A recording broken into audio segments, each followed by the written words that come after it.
Moi je dis à chaque fois la ruralité, c'est pas ça aussi qu'on doit dire, la ruralité. Il y a un moment, que ça soit à Toulouse, que ça soit ailleurs, pour leur dire. Voilà, c'est 14h quoi, je laisse d'arriver le matin et de repartir.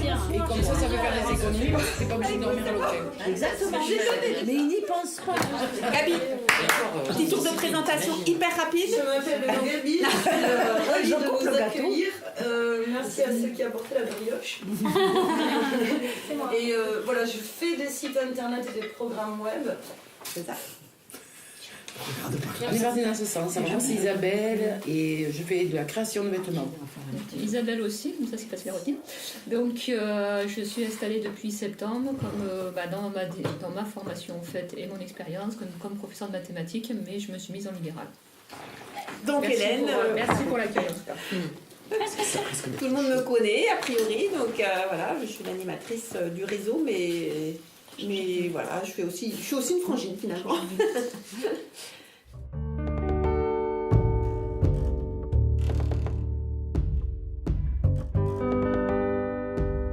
Alors, l'année du lancement du projet, c'était 2015. Le démarrage du réseau en tant que réseau, c'était janvier 2016. C'est l'anniversaire de... C'est vraiment l'anniversaire des 3 ans. Voilà, Eh ben, 3 ans révolus. Bon, ben, à notre santé. Hein. Aux frangines, longue vie aux frangines. À la boutique, autrefois, on avait eu, j'amène une quiche, tu sais. Génial.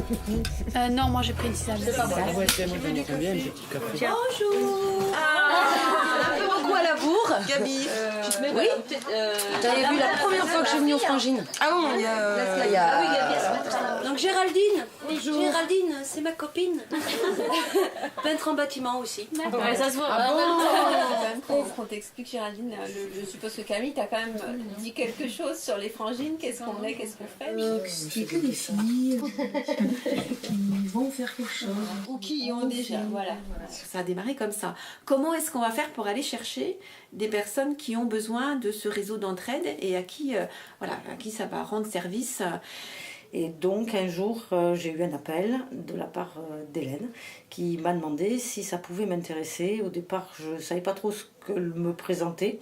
Je crois que moi, on m'avait plutôt repérée pour être en accompagnatrice de femmes qui souhaitaient développer un projet de création. J'ai connu les frangines grâce à Hélène, qui à l'époque je travaillais dans une radio associative et qui est venue me présenter le projet des frangines, parce qu'à l'époque c'était un projet, et j'ai réalisé donc une interview avec elle pour présenter et pour commencer à recruter entre guillemets les frangines.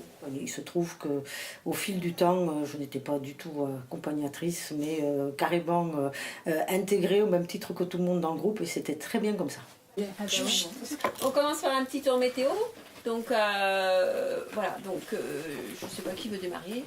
J'en suis où? J'étais faire ma pub à la radio cette semaine, j'avais pas réussi à parler de moi jusqu'à présent, là j'ai réussi. Du coup je me recentre sur mon projet de territoire, je reprends mes anciens réseaux, j'ai l'assemblée générale de la radio vendredi, je me présente en administratrice. Tu repars sur la radio. Je repars sur la radio, mais pas en travaillant, mais pour retrouver les réseaux que j'avais, parce que ils étaient pas si mal que ça. Voilà. Bon, alors bienvenue à Géraldine, qui nous rejoint en tant que nouvelle frangine. Le réseau, en fait, il est ouvert en permanence. On rentre, on sort. Quand on a envie de sortir, on sort aussi. Et puis surtout, moi, ce que je dis toujours aux personnes qui me contactent, c'est effectivement de faire cette démarche-là, de venir voir et puis de voir si ça correspond à un besoin qu'on a ou pas. Bon, alors la dernière fois, je vous avais parlé que mon poste d'infirmière pilulière était remis en cause, sauf que là, changement de situation, on me propose un 40%.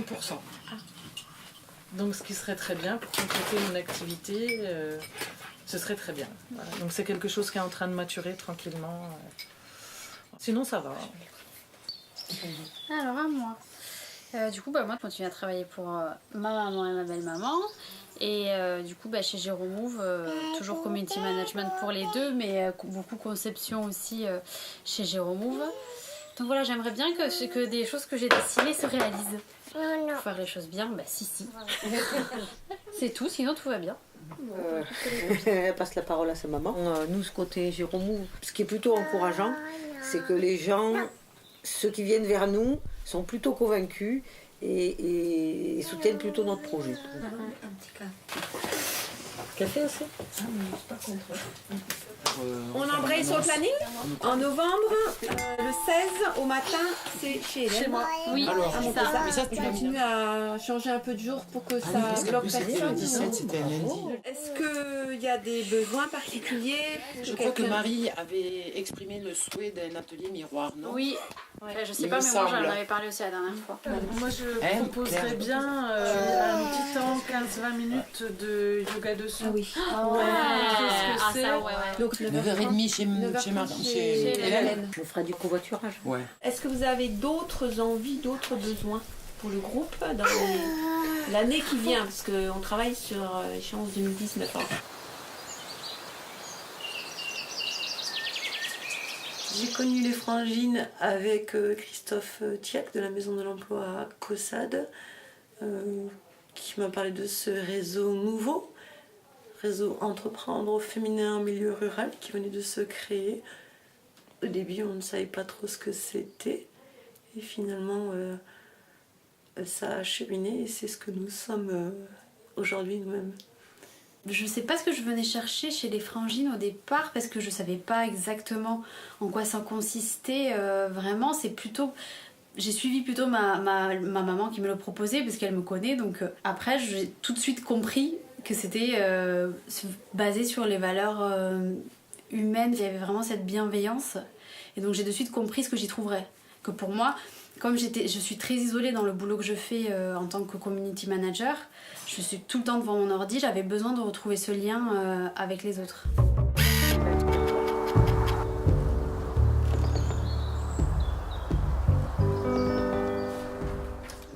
Bonjour les Frangines. Salut. Salut. Ça va? Ça va. On est pile à l'heure. Je vais vous faire visiter mon cabinet, rentrez. Voilà. J'adore ça. C'est mon petit coin de travail, mon bureau, ma table de praticienne, où je mets les aiguilles. Et ça c'est les aiguilles. Oui. Là, j'ai affiché également mes diplômes en médecine chinoise. Donc comment ça se passe? Ça veut dire que tu parles avec les gens d'abord? Oui, il y a un échange. Et puis après, je pose le diagnostic en médecine chinoise, je regarde les pouls, la langue. Et puis après, on peut mettre les aiguilles ou pas.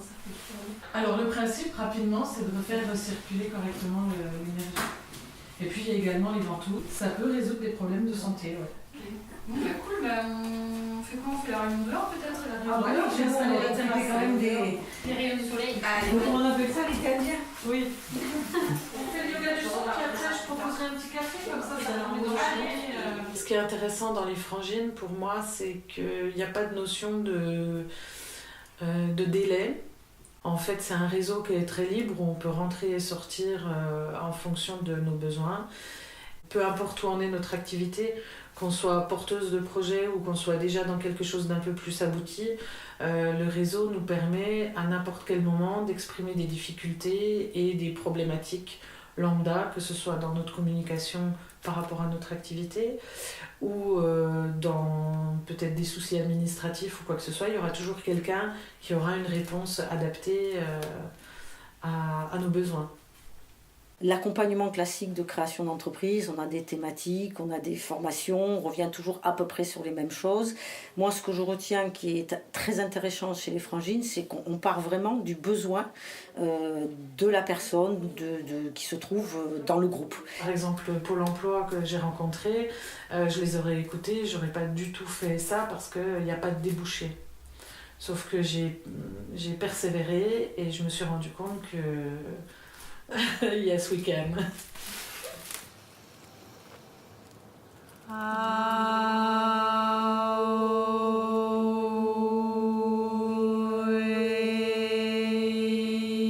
C'est trop agréable d'avoir cette résonance en soi.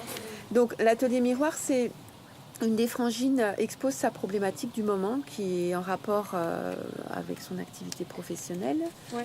Voilà. Je suis confrontée à ça et j'arrive pas moi-même Je suis un peu devant un mur, quoi, et je ne sais pas comment m'en sortir, comment dépasser l'obstacle.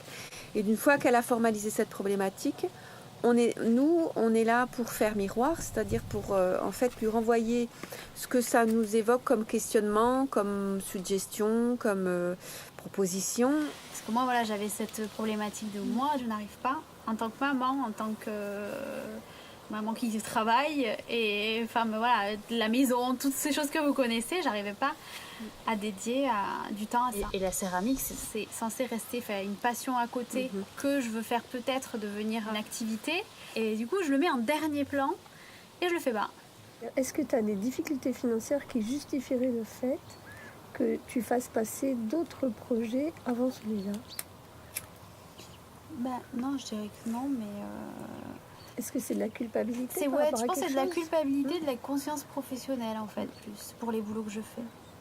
J'ai accepté un boulot supplémentaire que pour moi j'aurais pas dû accepter, mais que c'est une cliente en fait de ma belle-mère et elle veut absolument que je lui fasse ce truc-là. Et en plus elle m'a confié des choses où je suis même pas compétente là-dedans. Moi ce que j'entends c'est que cette troisième activité qui est arrivée est chronophage. Ouais. Et que du coup la céramique, vu qu'au départ tu l'avais mis en loisir, c'est quelque chose qui n'est pas rentré dans une de tes priorités de ton emploi du temps, alors que c'est une priorité intérieure pour toi, de mettre en place la création. Donc ça veut dire faire face à cette dame et lui dire, écoutez, c'est pas mes compétences. Faire face à cette dame, mais aussi à ma belle-mère qui, elle, c'est sa cliente, je me suis engagée, ça la fout mal, tu vois. Oui, je pense que tu as aussi besoin d'apprendre à dire non. Effectivement, si tu ne sais pas dire non, au moment où tu sens qu'il faut dire non, après tu rentres dans un truc où ça devient de plus en plus difficile de dire. Ok. Je veux développer mon activité professionnelle. Mais je suis maman, puis je suis aussi femme de ménage, et puis je fais la cuisine, et puis. Et pour ça, il n'y a pas de revenus. Est-ce qu'avec mon conjoint, je peux parler du fait que pour moi, développer une activité, j'ai besoin qu'il y ait quelqu'un d'autre qui s'occupe de ces tâches-là, au moins en partie? Oui, on en a parlé. Il m'a dit, quand il m'a vu craquer, il m'a dit, moi, c'est clair, on prend une femme de ménage, mais oui, machin. Pourquoi pas? Parce que je pense financièrement. Je dis, moi, je dis, voilà, c'est pour moi, c'est pas qu'on peut pas se le permettre, mais je me suis dit, voilà, ça va nous... Ce que tu exprimes, mais c'est toutes les femmes, beaucoup de femmes ont ce type de problème. J'ai fait le ménage, j'ai fait tout ce qui était bien pour être reconnue en tant que femme parfaite.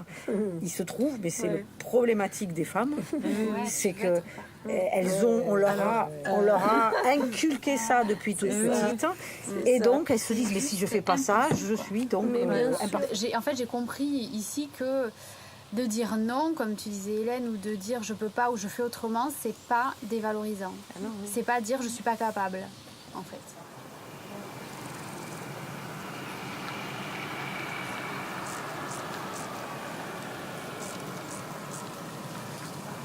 Cet atelier miroir, ça m'a vraiment éclairée et du coup j'ai mis en place de suite après l'organisation qui me convenait et aujourd'hui ça me convient parfaitement parce que j'arrive à produire ce que je voulais faire.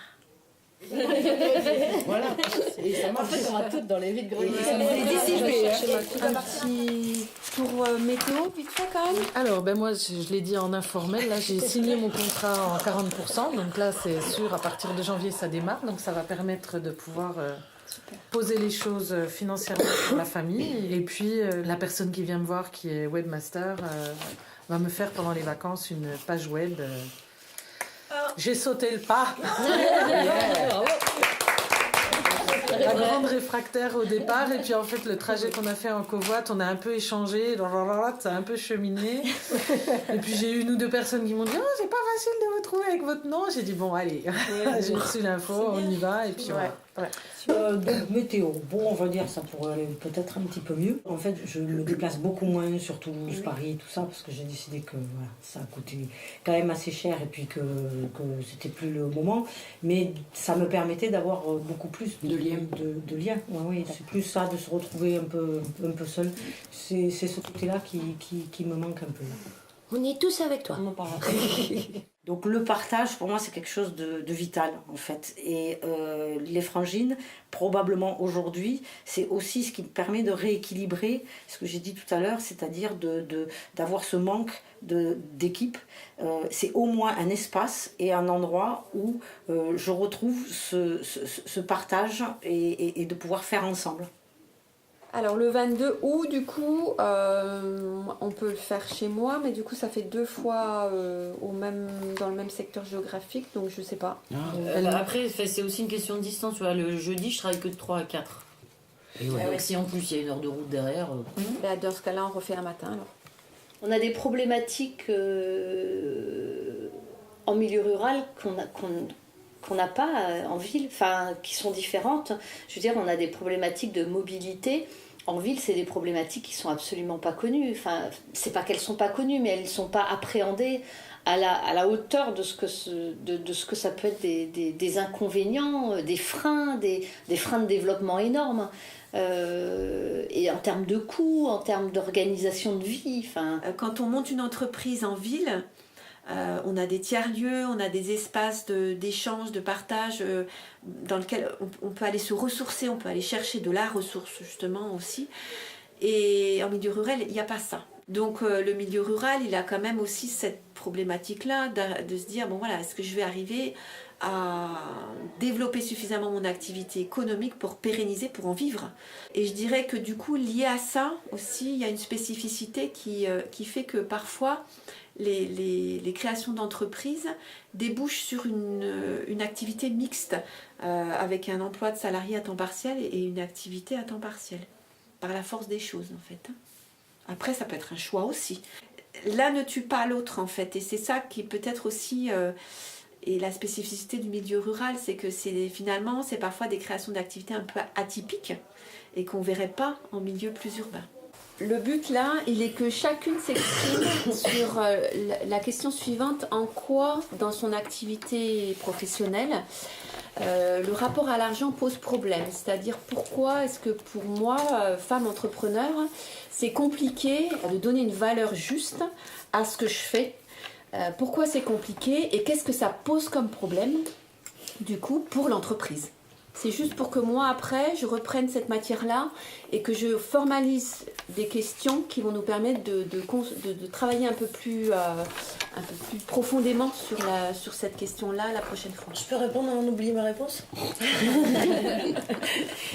Je crois que c'est une histoire de confiance en soi. Le moyen que j'ai trouvé simple à mettre en place, c'est comptable. Tout simple. Temps de travail multiplié par taux horaire et c'est tout. Que ça règle pas tous les problèmes. Voilà, ça règle pas tous les problèmes. Alors. Moi je rejoins Gabi. Pour simplifier la chose, je note le temps de travail, j'additionne mes tissus, je suis même pas capable de mettre une marge sur mes tissus. J'y arrive pas. Et donc effectivement ça pose un problème à un moment donné au niveau de l'entreprise parce que je gagne pas assez d'argent. Pourquoi tu la mets pas cette marge? Mais parce que de suite, du coup, le tarif monte. Et puis j'ai envie aussi de rendre accessible au plus de gens possible, parce que c'est vrai qu'il n'y a pas de raison que ce soit toujours pareil, toujours les mêmes qui profitent. Et il y a effectivement la confiance en soi aussi, de toute façon. C'est évident que si j'étais sûre à 100% de mes produits, donc de moi-même...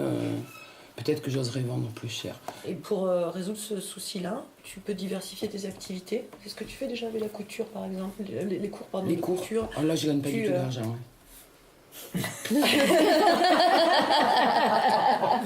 C'est adorable en plus, les nonnes. Elles se font 70 km aller-retour. Elles viennent de Salviac. Oui, mais c'est pas ton problème. Eh ben ouais, mais bon, voilà, ils m'ont demandé. Les gens, ils ont l'argent là où ils veulent pour ce qu'ils veulent. Exactement. Truc, exactement. Mais en fait, de toute façon, j'ai un problème avec l'argent. Moi, je le fuis, en fait, quelque part. Et c'est pas d'aujourd'hui. Et ça, c'est. Voilà. On a tous un souci avec l'argent. C'est pas. Ouais. On a toutes, parce que je sais pas si c'est tous en fait. C'est clair. Non, c'est pas tous, t'as raison. Tu vois ce que je veux dire? Mais j'ai eu des gros soucis justement avec l'argent parce que clairement je me sous-vends. Voilà. Je voulais pas être trop chère parce que je voulais permettre à des gens qui n'avaient pas beaucoup d'argent de pouvoir, s'ils voulaient remettre un petit coup de peinture chez eux, qu'ils puissent, parce qu'on se sent mieux qu'un truc tout défraîchi, quoi. En fait, j'ai fait une année sabbatique à la suite d'un burn-out et je reprends depuis juillet. Et je me suis aperçue pendant cette année, en côtoyant cette fois un homme qui n'avait pas du tout peur de mettre des tarifs assez élevés sur ses prestations à lui, qu'en fait les gens, comme tu disais, ils ont de l'argent là où ils ont envie d'en mettre. en fait. Donc du coup, je me suis permise, je me suis dit, allez Camille, peut-être plus haut que t'as ton cul, vas-y, aligne. Alors j'ai aligné, pour rester avec mes convictions, je me suis alignée au tarif de l'année 2006. On est en 2018. Mais ça reste premier pas. Ça reste beaucoup plus cher que ce que je faisais avant. Hein. Mais en fait, en augmentant les tarifs, tu fais plus de burn-out. Et puis même, tu travailles 2-3 chantiers. Et puis, tu es tranquille. De toi, quoi. Oui, voilà. Et ne pas oublier que, de toute façon, quelqu'un qui... même s'il dit qu'il n'a pas d'argent, s'il fait appel à quelqu'un, c'est qu'en fait, il en a. Et je pense que beaucoup de femmes sont plus sur le sens qu'elles donnent au travail qu'elles veulent faire que de faire de la marge et de la rentabilité, quoi. Donc on est pris. À ce moment-là, on est, dès le départ, on est pris parce que notre point d'entrée, c'est vraiment d'arriver à donner du sens à ce que l'on fait. Donc c'est pas l'argent qui passe en premier. On est obligé de faire le modèle économique, mais il est beaucoup plus complexe du coup que de dire effectivement il y a un taux horaire, on multiplie, on a ce coût-là. On est dans d'autres choses. Merci. À tout le monde. Merci. Un réseau exclusivement féminin, ça change tout. Ça change en termes d'écoute, ça change en termes de non-écoute, ça change en termes de masques. Je dirais que le réseau, il n'y a pas de masque ici. On est toutes telles qu'on est, avec nos forces, nos faiblesses. Il y a beaucoup de faiblesses. On sent qu'on est des femmes, donc je crois qu'il y a une inconscience collective qui est la femme est faible. Et donc on travaille beaucoup sur cette inconscience collective. Même si on se veut toutes très fortes, hein. On ne peut pas être toujours au sommet de la vague en termes de santé, en termes d'émotions, en termes de vie et en termes de profession. Il y a des professions, il y a un moment ça va marcher, puis il y a des moments ça ne marche pas. Et puis quand ça ne marche pas, on est là, puis quand ça marche, on transmet à l'autre et c'est ça qui est chouette, quoi. J'ai jamais ressenti ça dans des réseaux, ne serait-ce que mixtes. J'ai le sentiment de pouvoir être comprise sans même parler. De pouvoir être comprise en disant 2 mots, quoi. En fait, j'ai jamais le sentiment de me justifier. Alors peut-être face à des hommes, il pourrait y avoir de l'incompréhension, mais qui serait tout à fait normal. Mais j'ai ce sentiment que c'est naturel et que j'ai cette compréhension naturelle de la part des autres parce qu'elles sont souvent dans les mêmes configurations et problématiques que moi. On a le droit aussi d'avoir des doutes, d'avoir des moments de faiblesse et de se dire mais là j'en peux plus, quoi. J'arrive plus à concilier, je sens que je suis tiraillée entre ma vie de famille, mon projet, voilà. Et j'ai le droit de l'exprimer. Personne va remettre en question ma capacité à monter une entreprise parce que j'exprime mes doutes. Donc en fait, à l'ordre du jour aujourd'hui, il y a l'atelier miroir de Maricou. Évidemment qu'on rencontre des problématiques au cours d'un parcours de création d'entreprise. Enfin, des problématiques et souvent compliquées. Et donc en fait, l'objectif, il est qu'elle arrive avec justement une problématique ciblée, qui est la problématique qui lui pose le plus de soucis pour avancer au moment où on est. Okay. Donc le bâton de parole en fait sert à ce qu'on ne se coupe pas la parole les unes les autres et qu'on respecte le temps d'expression de chacune. Maricou, c'est à toi. Okay. Alors, la première force pour moi, c'est dans la diversité des participantes. La diversité de leur secteur d'activité, la diversité d'âge, d'origine sociale, de parcours professionnel, de niveau de formation. Enfin, pour moi, c'est ça qui fait vraiment la richesse du réseau. La complémentarité aussi dans les compétences des personnes qui participent à ce réseau-là. Et bien en pratique, c'est que si je dis, là, il faut des sous, il faut que je me fasse, j'ai construit le réseau, ça prend beaucoup de temps. Quand je vais dans les écoles, ça me prend beaucoup de temps. Faire des recherches justement de financement de machin, j'ai fait un moment, c'est un temps plein.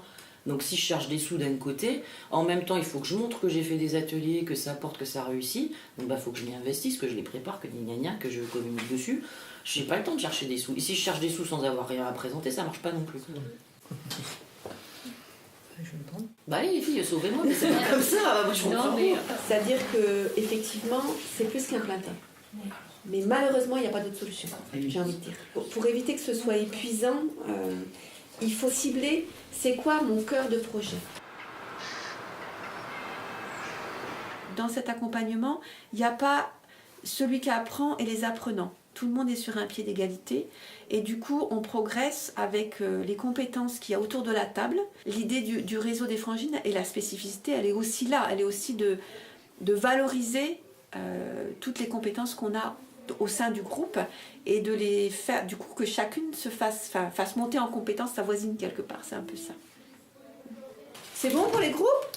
Ça fait un groupe jeune, un groupe moyen et un groupe non, pas des non, on va voir les moyennes d'âge, ça va être intéressant sur les groupes. Donc, vous allez à 3 essayer de répondre à ces questions. La première question, pourquoi est-ce que je suis tentée de baisser mes prix de vente et de prestation? La deuxième question, quelles conséquences a une sous-estimation de mes prix, à la fois pour moi, personne, et pour mon entreprise? Et la troisième question, quel argumentaire est-ce que je peux afficher, transmettre pour expliciter, justifier mes tarifs? D'accord? Alors, je vous distribue une feuille de chaque. Alors, ici, un groupe, un deuxième groupe. Tout le monde respecte les principes qui ont été donnés au départ, le principe de bienveillance, le principe de non-jugement. Donc, il y a quand même des valeurs humaines fortes qui font aussi la richesse et des valeurs humaines qui sont partagées au sein du groupe. C'est ce que j'aime réellement, en plus, c'est solidaire, ouvert, c'est ça. Et le troisième point qui est, à mon sens, très important, c'est qu'on ne juge pas. Chacune vient avec son bagage, son historique. Et il me semble que on ne juge pas, on prend les personnes comme elles viennent et on les accepte, en fait. Et ce sont pour moi les 3 piliers et les 3 forces du réseau. Pour écrire Alors, je j'ai tenté de Parce que si toi tu te dévalorises, de toute façon tu vas envoyer cette image et ton client il va te brader le prix comme un rien. J'ai eu pendant très longtemps l'atelier boutique à Corse-sur-Seine. C'est pas rare que j'ai des clients qui, en me prenant 2 pièces, ils me disent oh, je vous ai pris 2 pièces, ils me faites un du coup. Alors là, c'est sûr que je leur fais et la remise et le cash. Il faut voir tes comptes, mais. Ils vont pas bien. Bon, s'ils vont pas bien, non, franchement, j'arrive, je vois 2 pièces, j'estime le prix juste et du coup, je les achète. La personne, sans que je lui ai rien demandé direct, elle me fait une remise, je me dis qu'il y a un problème. Je me dis, attends, mais. C'est ce que je vais te dire, c'est que ça veut dire que paradoxal. De base, c'était trop cher. Enfin, tu vois, je me dis que s'il faut, je me fais arnaquer en fait. Bref, c'est autre chose. Mais Q2, hein, pour moi, c'est une des réponses à la Q2. Je remarque que ça peut enlever de la confiance, Q2. Ça peut générer du doute. Q2, ah oui, grave. Moi, j'ai vu beaucoup de créateurs petit à petit laisser tomber leur projet, voire même rentrer dans des phases de dépression, simplement parce qu'ils étaient seuls et qu'ils n'avaient pas la possibilité de communiquer sur leurs obstacles, ou parfois juste leur peur, ou leur détresse, et ils s'enfermaient dedans. Et je pense vraiment que ça, le simple fait de rencontrer d'autres personnes à qui on peut juste exprimer ça, comme l'a fait l'une des intervenantes, juste dire mais je suis fatiguée, je sais tout ce que j'ai à faire, mais en fait j'ai pas la force. Et d'avoir d'autres personnes qui disent mais c'est normal en fait, et on a tous connu ça, et puis d'ailleurs on peut s'aider. Ça fait sauter des bouchons et ça permet à des personnes qui auraient peut-être tout laissé tomber au moins de continuer. Donc juste pour cette dynamique-là déjà, oui j'ai envie de revenir. Et puis je crois fermement aussi à la puissance du réseau. Et donc je pense que là il y a plein de personnes, d'ailleurs ça a déjà commencé à se faire forcément des discussions avec qui ça va être intéressant d'imaginer des collaborations, des échanges. Donc oui, je vais revenir, oui. Concrètement, les frangines, c'est très impalpable, mais il y a beaucoup de rire, d'échanges, de partage, du soutien. Parce que quoi qu'il arrive, je sais que je peux prendre le téléphone, il y a quelques filles qui répondront présentes. Voilà, c'est un lien qui a été créé par le biais de ce groupe. Concrètement, ce que ça a amené pour moi le réseau des frangines, c'est et une force et un soulagement, dans le sens où je me dis c'est super, c'est dans quelques jours notre rendez-vous. Cette fois-ci, j'ai de la chance que ça soit chez moi. Donc de montrer mon environnement et mon contexte de travail et de vie. Quand je dis soulagement, c'est parce que c'est dans bientôt. Je vais pouvoir souffler, raconter mon expérience passée il y a quelques jours, à ce qui s'est passé dans mon travail, dans mon entreprise, et avoir un retour extérieur. Et une force, parce que concrètement, chaque fille est solidaire en fait de ce qu'on va faire. Elle va me dire mais mais non Gabi, t'inquiète pas, ça va, tout va bien, ou bien oui c'est super, ou bien ah non, te laisse pas faire. Donc ça amène réellement ça en fait, ces deux points-là. Et je pense que c'est pas anecdotique, c'est ce que je souhaite à tout un chacune. Merci beaucoup à tout le monde d'avoir participé aujourd'hui. Et donc, celles qui doivent partir, à bientôt. Et puis les autres, on va prolonger sur un temps de déjeuner. Alors, c'est chez Hélène la prochaine fois. Et vous avez vu que je leur ai répondu. Mais pour moi, on aura gagné si on arrive à faire que ce réseau, il vit de ses propres ailes. Et du coup, ça aura aussi montré que les relations qui se sont construites entre les participantes sont suffisamment fortes et leur apportent suffisamment pour qu'à leur tour, elles arrivent à s'engager un peu plus qu'elles ne le font quand il y a un animateur extérieur. Et donc, du coup, ça donnera vraiment du sens à cette action, en fait. Avec là, on une autre entreprise. Attends, faut rien dire tant que c'est pas fait, sinon ça va pas se faire. Moi, je suis superstitieuse. Vous exagérez là, Je pense que c'était pas possible. Je pense que ça s'est passé. Je pense que ça a l'air pas mal du tout. Mais vraiment bien parce que toi, t'as l'expérience. Ouais, moi c'est la première fois que je l'ai vu. Des deux univers. Donc il y en a un qui est subi comme il y en a qui étaient plus ou moins choisis. Oui, alors un chien, oui, c'est le père là. Et puis en fait, Non, mais elle travaille de chez elle. Ouais, bah ça doit mettre des prix, sinon. Ah oui, chez elle à distance. parce qu'évidemment, elle est non, mais merci de l'aide. C'est pas de l'amour, c'est